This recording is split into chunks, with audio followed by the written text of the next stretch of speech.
प्रेम से बोलिए जितवाहन भगवान की जय, जितिया माई की जय। हर हर महादेव। देवों का देव महादेव जी के चरण में प्रणाम करती हूँ, मेरा प्रणाम स्वीकार हो। माता गौरी पार्वती के चरण में प्रणाम करती हूँ, मेरा प्रणाम स्वीकार हो। गणपति ललनमा के चरण में प्रणाम करती हूँ, मेरा प्रणाम स्वीकार हो। सब देवी देवताओं के चरण में प्रणाम करती हूँ, मेरे प्रणाम स्वीकार हो। गुरु भाई बहना जितने मेरे कथा कहानी सब सुन रहे हैं, मैं सबको प्रणाम करती हूँ, मेरा प्रणाम स्वीकार हो। मैं एक जितिया व्रत की कथा सुनाने जा रही हूँ। इस कथा को पूरा सुनिए और रहस्य जानिए। आदि नहीं, आदि सुनने में जुत भगवान का अपमान होती है, पूरा सुनने में भगवान पुत्रों की रक्षा करते हैं, सुखी जीवन देते हैं, दीर्घायु होती है। इसलिए कथा को पूरा सुनिए और रहस्य जानिए। जय जितवाहन बाबा, जय जितिया माई। गुरु भाई बहना, एक राजा थे और राजा साहब की 3 रानियां थी। 3 रानी कैसे हुई आप तो समझ सकते हैं कि कोई शौक श्रद्धा से तो 3 रानी 4 रानी नहीं विवाह कर सकते हैं, 4 ठो। तो राजा साहब का संतान नहीं हो रहा था। संतान नहीं होने के कारण राजा साहब 3 विवाह किए, लेकिन फिर भी राजा साहब निसंतान थे। राजा साहब को कोई संतान नहीं हो रहा था। धीरे धीरे समय व्यतीत हो रहा था। राजा साहब बहुत दुखी रहने लगे। एक दिन के बात है कि राजा साहब अपने बगीचे में बड़े उदास मन बैठे हुए थे। जब उदास मन बैठे हुए थे और राजा की आंखों से आंसू टप टप गिर रहा था। सुबह सुबह का समय था। तो कहते हैं कि सुबह का समय में सच्चे मन से यदि कोई भी भक्त भगवान से कुछ भी मांगता है तो भगवान उसे पूरा करते हैं, भगवान अवश्य देते हैं।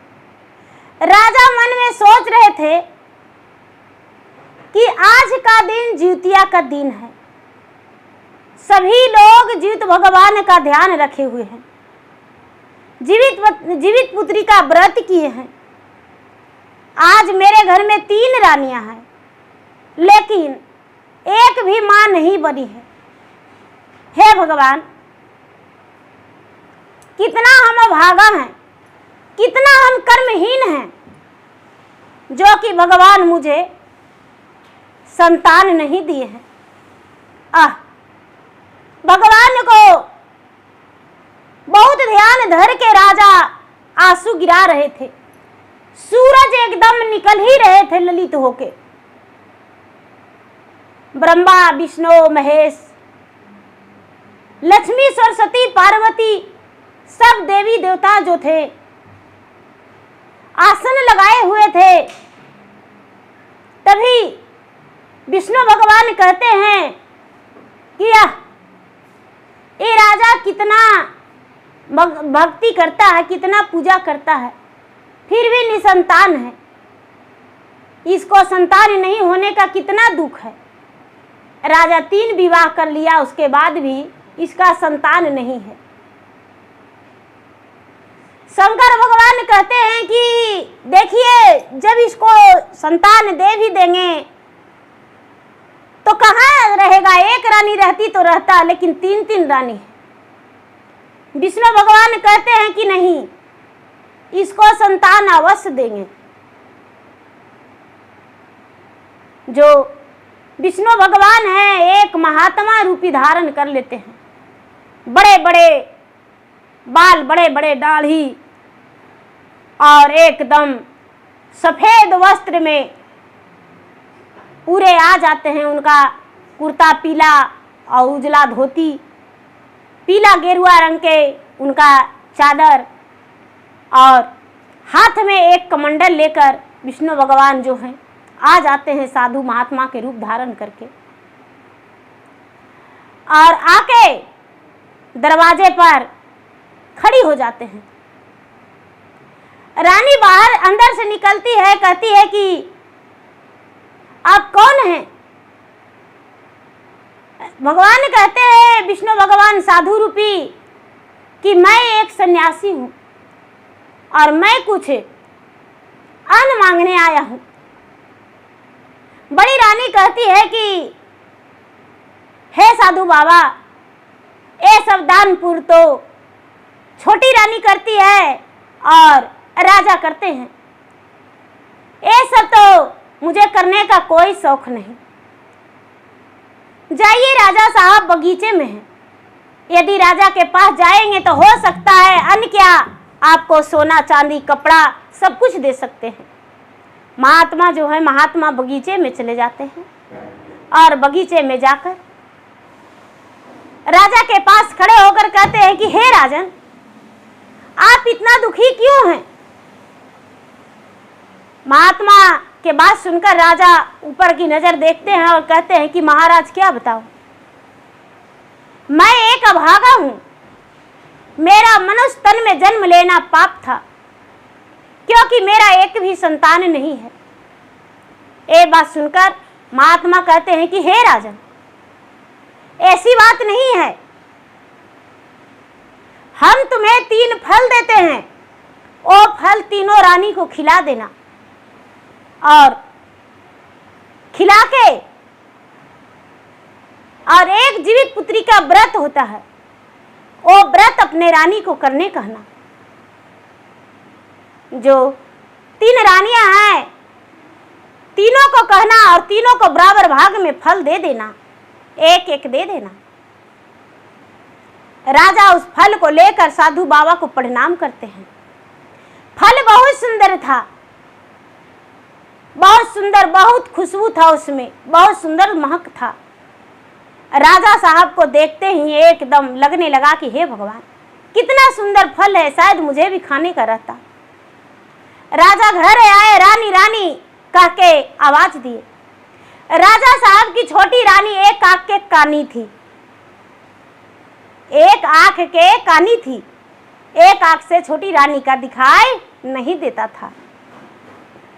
उसे राजा की 2 रानियां जो थी उसे एकदम पसंद नहीं करती थी, जहां तक के कि उसका छुआ भोजन भी नहीं किया करती थी 2 रानियां। जो छोटी रानी थी, कानी रानी, वो गोबर गोईठा सानी पानी झाड़ू बर्तन सब करती थी, लेकिन रसोई घर में नहीं जाती थी। जब राजा फल लेकर गए, उस समय छोटी रानी, वो जो कानी थी, वो गोईठा ठोक रही थी। जो गोबर का कितना गोहरी कहते हैं, कितना थेपला कहते हैं, हम लोग के यहाँ गोईठा कहते हैं, तो गोईठा बना रही थी छोटी रानी। राजा गए तो रानी रानी कह के आवाज दिए। बड़ी रानी कहती है कि क्या बात है राजा साहब, बड़े आज खुश लग रहे हैं। राजा कहते हैं कि हाँ, इतना ही में मंझली रानी कहती है कि राजा साहब, लगता है आज कुछ लेकर आए हैं जो बड़ा खुशबू आ रहा है, बड़ा मीठा धमक रहा है। राजा कहते हैं कि हाँ, आपके लिए तो मैं लेकर आया हूं। और राजा अपने पैकेट से निकाल कर देते हैं। कहते हैं कि किधर गए मेरी छोटी रानी, किधर गए मंझली और बड़ी रानी, तीनों एक एक फल खा जाइए, ऐसे नहीं आंगन में रख के और जमीन को गोबर से लिप के और गंगा जल छिड़क के और वहाँ पर धूप दीप जला के और इस फल को खा जाइए। रानी लेकर कहती है कि राजा साहब अवश्य वही करेंगे। राजा जब आवाज लगाए तो छोटी रानी है जो कानी, वो कहती है कि हम अभी गोबर ठोक रहे हैं राजा साहब, फल रख दीजिए। राजा फल रख दिए, स्नान किए, भोजन किए और अपना काम पे चले गए। जब छोटी रानी गोबर ठोक के आई तो कहती है कि दीदी जी, मेरा जो स्वामीनाथ फल दे रहे थे वो फल कहाँ है? रानी कहती है कि वो फल कहाँ है, फल कहाँ रहेगा, फल हम खा गए, एक फल था, तुम तो गोबर ठोकने में व्यस्त थी, तो हम क्या करते, मैं फल खा गई। छोटी रानी जो कानी है वो कहती है कि स्वामीनाथ तो बोल रहे थे 3 फल है। अरे 3 फल के हिस्सेदारनी चाटा लगा के मारी और कहती है कि ज्यादा बोलो मत। कहती है दीदी उसका गुठली कुछ कटना कुछ तो होगा। कहती है कि देखो वो फल जो था, फल में तो गुठली था, ओ गुठली का हम कूड़ा कचड़ा में फेंक दिए हैं। कहती है कि ठीक है। जाती है तो देखती है कि गुठली तो नहीं मिला, लेकिन उसका छिलका जो था वो फेंका हुआ था। छिलका ले उठाकर और पानी में धो के कपड़ा से पोंछ के और बेचारी कानी खा गई। कानी रानी खा गई और भगवान के विनती करके कहती है कि हे भगवान, सबरी का जूठा बैर भी भगवान खाए थे, ये तो मेरा सबत है और उसी का जूठा है। हम इस फल को स्वीकार कर रहे हैं और जिउतिया व्रत हम जीवन भर करेंगे। हमको संतान दे दीजिए। 2 ही 4 दिन के बाद जिउतिया था। जिउतिया का नहाई खाई की, अब व्रत की। व्रत करके बेचारी अरार पर पूजा पाठ करके गंगा माई से कहती कि हे गंगा माई, हमको संतान दे दीजिए, हमको संतान दे दीजिए। बेचारी पूजा पाठ करके भगवान से प्रार्थना की। भगवान उसका पुकार सुन लिए। घर आई, कुछ ही दिन के बाद वो गर्भवती रह गई। उसका बच्चा होने वाला रह गया। धीरे धीरे समय बीता।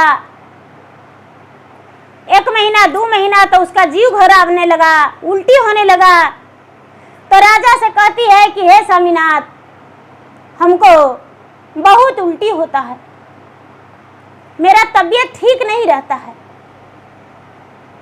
राजा जो हैं, राजा वैद्य जी के पास दिखाए।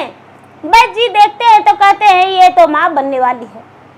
राजा बड़े प्रसन्न हो गए, बड़े प्रसन्न हो गए। प्रतिदिन वही कानी के साथ बिस्तर पे जाने लगे और उससे मीठे मीठे बातें करने लगे। जो भी कानी कहती वो खरीद के लाके राजा देते।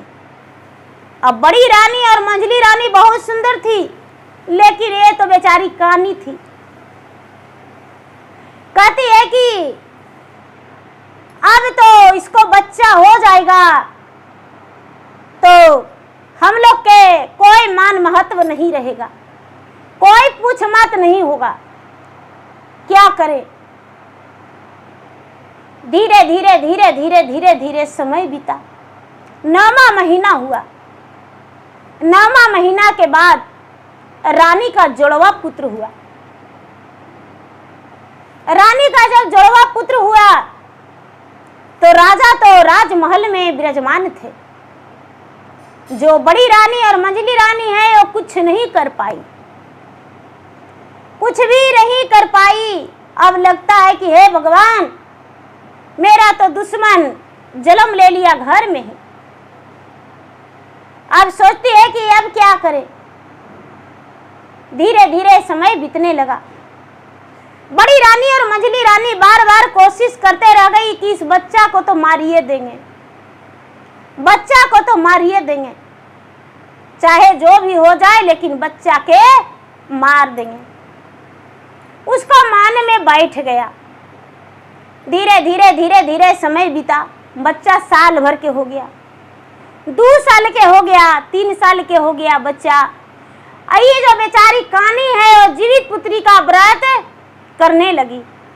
और जब जीवित पुत्री का व्रत करती थी तो करने से पहले नहाय खाए के दिन वो क्या करती थी कि कम से कम गरीब में 10 पसेरी 5 पसेरी अन्न दान करती थी। मड़ुआ के आटा, चावल, दाल सब दौरी में लेके दरवाजा पर बैठ के पहले गरीब को दान करती थी। उसके बाद ही वो नहाई खाई करती थी। थोड़ा सा अन्न वो इधर उधर छींट देती थी, जो पक्षी लोग, काग, मैना, तोता सब चुग चुग के खाता था।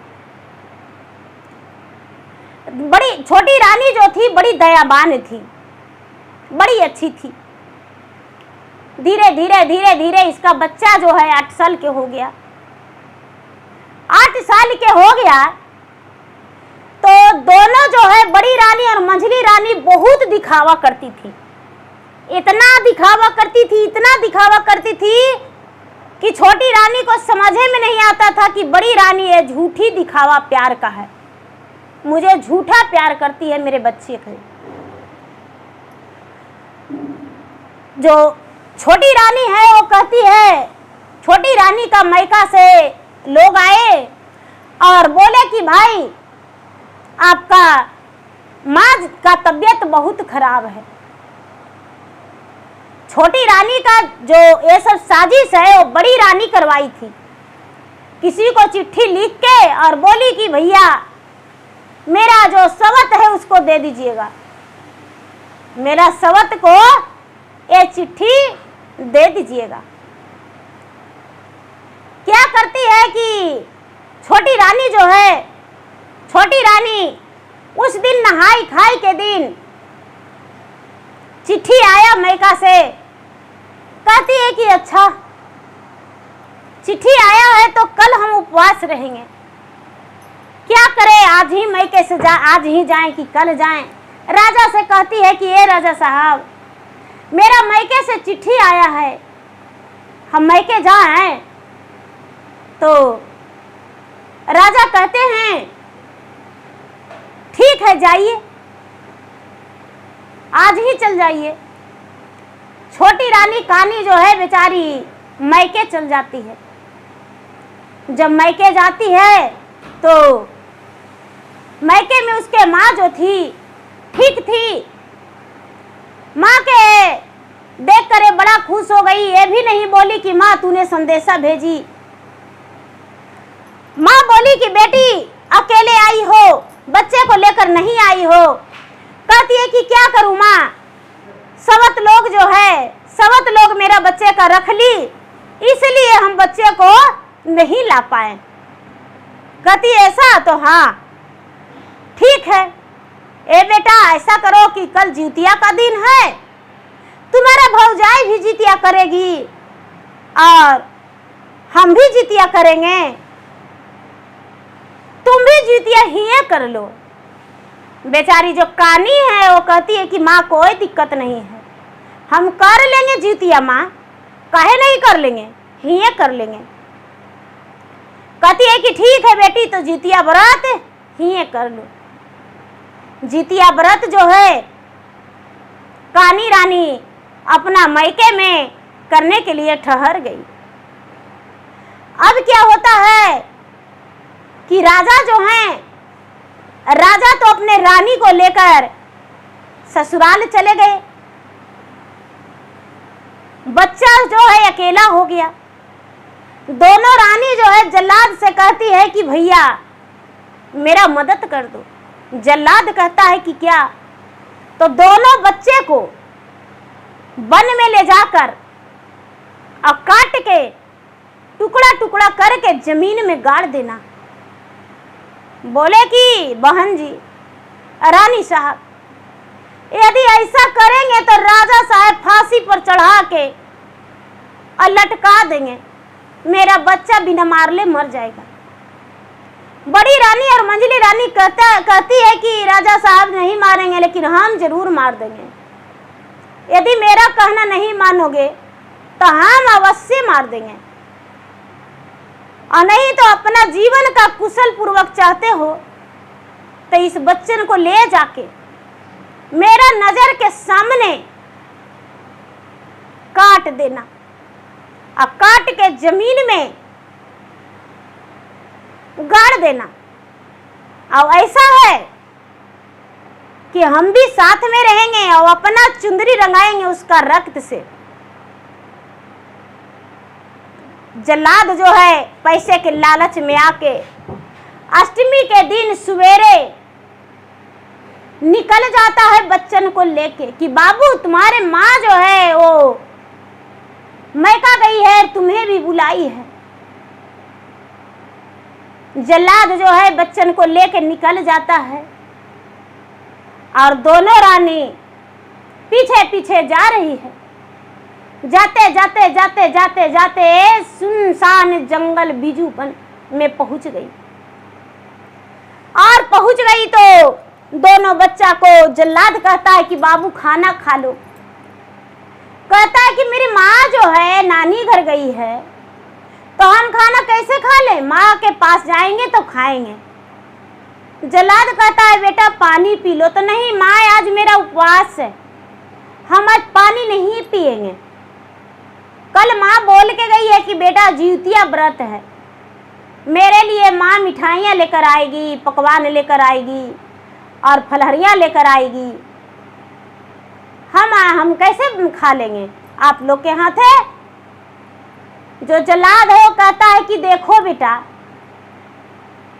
ऐसा है कि आज हम मजबूर हैं, तुम्हारा जो सौतेली माँ है देखो आ रही है। ये जो गड्ढा खोदे हैं तो गड्ढा ऐसे नहीं खोदे हैं, तुम पूछ रहा था ना कि गड्ढा किस लिए खोद रहे हैं, तो तुमको काट के इसमें हम भरेंगे और तुम्हारा सौतेली माता के चुंदरी रंगेंगे और तुम्हारा सौतेली माँ जो है पहनेगी और तुम्हारा माता जो है वो निपुती कहलाएगी। यदि हम नहीं मारेंगे तुमको बेटा तो तुम्हारा सौतेली माता हमको फांसी पर चढ़वा देगी। दोनों बच्चा कहता है कि जल्लाद भैया तनिक भी देर मत कीजिए, मुझे मार दीजिए। काहे कि हम मर जाएंगे तो कोई दिक्कत नहीं है, लेकिन आप यदि मर जाएंगे तो आपका परिवार है, बच्चा है, पत्नी है, माता है, पिता है, सब बेघर हो जाएंगे, सब भी लट जाएंगे। इसलिए जिउतिया भगवान के नाम लेकर मेरा गर्दन पे तलवार चलाइए दीजिए, लेकिन जब वे काटिएगा, जब सौतेली माता यहाँ पर आएगी तब वे काटिएगा, ऐसे नहीं काटिएगा। सौतेली माता आ जाएगी, बैठ जाएगी, उसके बाद हमको दोनों भाई को काट दीजिएगा। जब सौतेली जो दोनों सवत है, राजा की बड़ी रानी और मझली रानी दोनों चौहल जाती है, तो दोनों बच्चा कहता है कि माँ खाना खाई, तो हाँ बेटा खाना खा लिए। ठीक है माँ, यहाँ जंगल में क्या करने आई हो? तो कुछ देखने आए हैं माँ।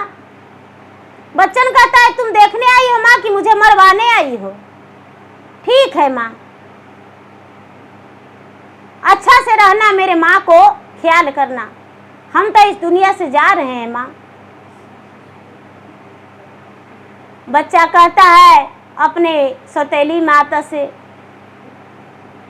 कबने कसुरवा माता हमारा से भयला जी, और नहीं कैला तो हाँ कुछ विचार जी। गोदी में खेलवला माता और कर में सोलावाला जी, और बेटा कही कैला पुकारा जी।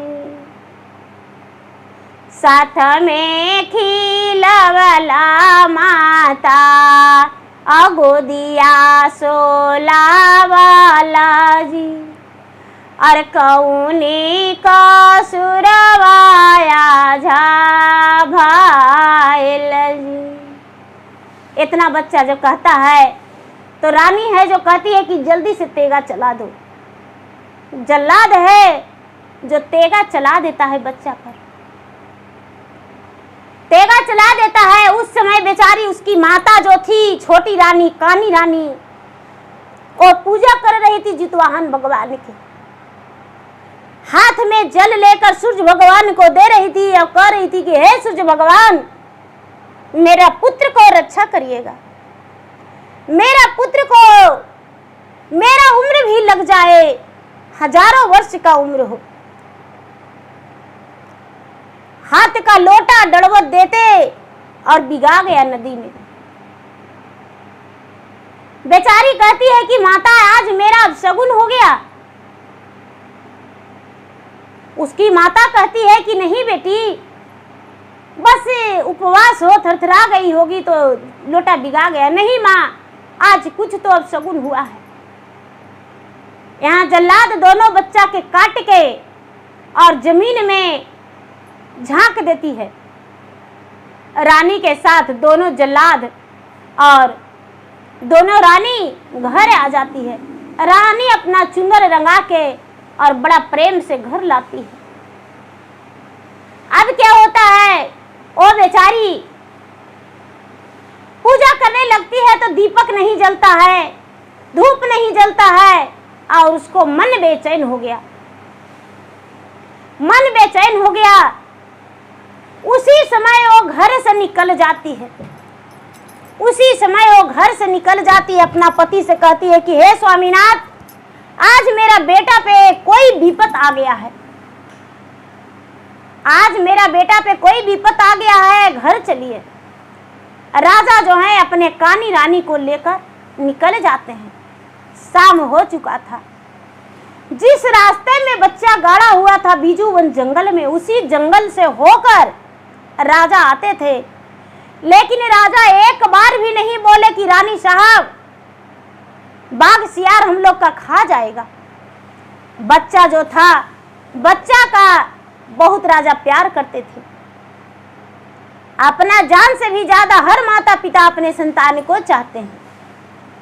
राजा रानी डोली नहीं खोजने लगी, कहती है राजा घोड़े पर बैठा के मुझे ले चलिए। राजा जो है अपने घोड़े पर बैठा लिए और बैठा के वहां से चलने लगे। चलते चलते चलते चलते चलते चलते राजा रानी बीजोवन जंगल में पहुंच गए, जहां पर बच्चा को रानी मारी थी। वहां पर आते आते आधी रात हो गया। आधी रात हो गया। जब आधी रात हुआ है तो जितवाहन भगवान जो हैं बड़ा गहरी नींद में सोए हुए थे और शंकर भगवान, विष्णु भगवान कहते हैं कि हे जितवाहन, आप कहाँ ध्यान लगाए हुए हैं? आप तक को भक्त पर तो इतना गहरी मुसीबत आ गया है और आप गहरी नींद में सोए हैं। जितवाहन कहते हैं कि क्या क्या देखो, नजर उठाकर देख लीजिए जरा। जो आपका भक्त है, आज उसका बच्चा को उसका सौतेली माँ, बच्चा के सौतेली माँ काट के गह्वर में भरवा दी है। यदि ऐसा होगा तो आपका नाम का व्रत कोई माँ करेगी नहीं। इस व्रत का नाम है जीवित पुत्री का व्रत। कौन करेगा इस व्रत को? ऐसा बात सुनकर जितवाहन ध्यान दिए और तुरंत वहां बच्चा के पास पहुंच गए। बच्चा को मट्टी से निकाल के और दोनों के जोड़ के, अलग अलग मूड़ी था, 2 भाग में 4 भाग दोनों का किया हुआ था, 2-2 भाग, दोनों के मूड़ी सटा के, सरधस सटा के और बच्चा के अमृत छिटके और दोनों बच्चा उठ के बैठ गया। दोनों बच्चा उठ के बैठ गया। राजा और रानी उसी रास्ता से जा रहे थे। दोनों बच्चा से जितवाहन बड़े प्रेम से पूछ रहे थे कि अरे इस सुनसान जंगल में क्या करने आए हैं, क्या कर रहा है? बच्चा कहता है कि बाबा, मेरी सौतेली माँ मुझे यहाँ लाई है। रानी जो थी, रानी कहती है आते आते कि अरे मेरा बच्चा इस वन में है, देखिए मेरा बच्चा का आवाज है। राजा कहते हैं अरे पागल हो गई हो? नहीं स्वामीनाथ, घोड़ा रोकिए। राजा भी घूरकर देखते हैं तो सच में मेरा बच्चा है। राजा रानी दोनों आधी रात में बच्चा के पास जाते हैं। जितवाहन भगवान अंतर ध्यान हो जाते हैं, अदृश्य हो जाते हैं। दोनों बच्चा वन में मिलता है। राजा और रानी दोनों गले में लिपट जाते हैं, बच्चा को गोद में ले लेते हैं और कहते हैं कि बेटा इस वन में आधी रात में कैसे, आखिर क्या कारण है जो वन में है। बच्चा कहता है पिताजी पूछिए मत, बस घर चलिए और आप अपना बड़ी रानी और दूसरी रानी से पूछ लीजिएगा, उनका चुंदर आपको कह देगा। राजा साहब कुछ बात को समझे नहीं। राजा साहब दोनों बच्चा को गले में लपट गए, घोड़े पर बैठा लिए और घर पहुंच गए। दरवाजा खुलवाने लगे। बड़ी रानी जो है हंसते हंसते दरवाजा खोली। बड़ी रानी तो राजा और रानी और दोनों बच्चे को देखकर बहुत चक्के रह गई। बड़ी रानी हंस के कहती है कि स्वामीनाथ, हम तो बाबू के सगरों खोज रहे थे, हमको तो डर लग रहा था कि बाबू कहाँ चला गया। हम पूरी गांव में खोज लिए, नाला तालाब सगरों खोज लिए, लेकिन बच्चा कहीं मिला नहीं। आप क्या इसे फिर से लेकर चले गए थे? राजा जो है, राजा बड़ी रानी को बाल खींच के दो तमाचा देकर और कहते हैं कि ढोंग मत करिए मेरे पास, ऐसी नाटक मत करिए। मेरा बेटा कहाँ था वो बताइए, क्या किए मेरे बेटा को साथ? सच में लोग कहते हैं कि बांझन क्या दर्द जाने संतान की। अरे आपके पास थोड़ा सा दिल था, ममता था, मेरे बच्चे को कहाँ छोड़े हैं? बच्चा कहता है कि माँ, जो मेरे रक्त से चुंदरी रंग के लाई हो, चुंदरी पिताजी के दिखा दो। राजा कहते हैं चुंदरी? तो हाँ पिताजी, दोनों माता चुंदरी रंग के लाई है मेरा रक्त से। पूछिए, जो जल्लाद था, जल्लाद को दे दी मुझे काटने को लिए, और जल्लाद मुझसे बताए थे। रानी जो है, रानी अपना बक्सा से चुंदरी निकाल के देती है। चुंदरी पूरा रक्त से सना हुआ था, पूरा रंगा हुआ था दोनों का चुंदरी। राजा साहब सवेरा होते ही जो छोटी रानी है अपने पुत्र को लेकर नदी जाती है, पुत्र से भी को भी स्नान करवाती है और अपने भी स्नान करती है, राजा भी स्नान करते हैं और बड़े प्रेम से गंगा मैया के, जीत भगवान के पूजा पाठ करते हैं चारों मिलके, और गरीबों में अन्न दान देते हैं। रानी व्रत तोड़ती है, राजा भी कुछ भोजन करते हैं। उसके बाद कुछ गांव के लोग को बुलवा के कचहरी में बैठा के और बड़ी रानी और दूसरी रानी को बारे में सबको बताते हैं। जो गांव के हैं वो कहने लगे कि राजा साहब, ऐसी निर्दयी यदि राज्य में रहेगी तो किसी के बच्चे के साथ कुछ भी कर सकती है, इसको देश निकाला दे दिया जाए। राजा साहब कहते हैं कि हाँ यही सही होगा। राजा साहब बड़ी रानी और दूसरी रानी को देश निकाला दे देते हैं। देश से निकलने का, राज्य से निकलने का आदेश दे देते हैं। बड़ी रानी और दूसरी रानी का बाल कटवा के, चूना के टीका लगवा के और माथा मुड़वा के अपना घर से निकाल देते हैं। एक अलमुनिया के कटोरा हाथ में दे देते हैं। भीख मांगते अपना बड़ी रानी और मंझली रानी इधर उधर भटकने लगती है। उसे अपना गांव मोहल्ला में कोई भीछा भी नहीं दिए। कहाँ गई, किस हाल हुआ, क्या हाल हुआ, वो बड़ी रानी का कर्म जाने। जो कानी रानी है वो राज रानी बन गई, अपने बच्चे के साथ, अपने पति के साथ, अपने प्रजा के साथ सुखी जीवन बिताई और उसका जीवन बहुत सुखी बीता। तो गुरु भाई बहना, आप स्वार्थी नहीं किया जाता है और किसी को संतान को देखकर दुखी नहीं हुआ जाता है। जो किसी का भी संतान है यदि गिर गया और मैं उठाई नहीं तो वो गलत है, अनर्थ है। किसी का संतान हो, संतान उच्च जाति और नीच जाति नहीं देखा जाता है। संतान तो संतान है, उसे गोद में उठाकर ले लेना चाहिए और उसे यदि आपके पास कुछ भी है तो उसे दे दीजिए, यदि भूखा है तो खिला दीजिए। भूखे को, प्यासे को पानी, नंगम को चीर देना चाहिए। छोटी रानी दान पुण्य किया करती थी, भगवान के भक्ति पूजा किया करती थी। उसका भक्ति और पूजा, भगवान दयावान होकर अपने से खड़े होकर और उसका पुत्र को जान बचा लिया। तो गुरु बहना, यदि मेरा कथा अच्छा लगे तो मेरा कथा का लाइक करें, शेयर करें। चैनल पर यदि नए हैं तो चैनल का सब्सक्राइब करें, बेल आइकन घंटी को दबाएं, जो कि मेरा वीडियो का नोटिफिकेशन सबसे पहले आपके पास जाए, आप मेरा वीडियो सुन सके। कमेंट बॉक्स में हर हर महादेव, जय जितवाहन बाबा जरूर लिखें। धन्यवाद। हर हर महादेव, घर घर महादेव।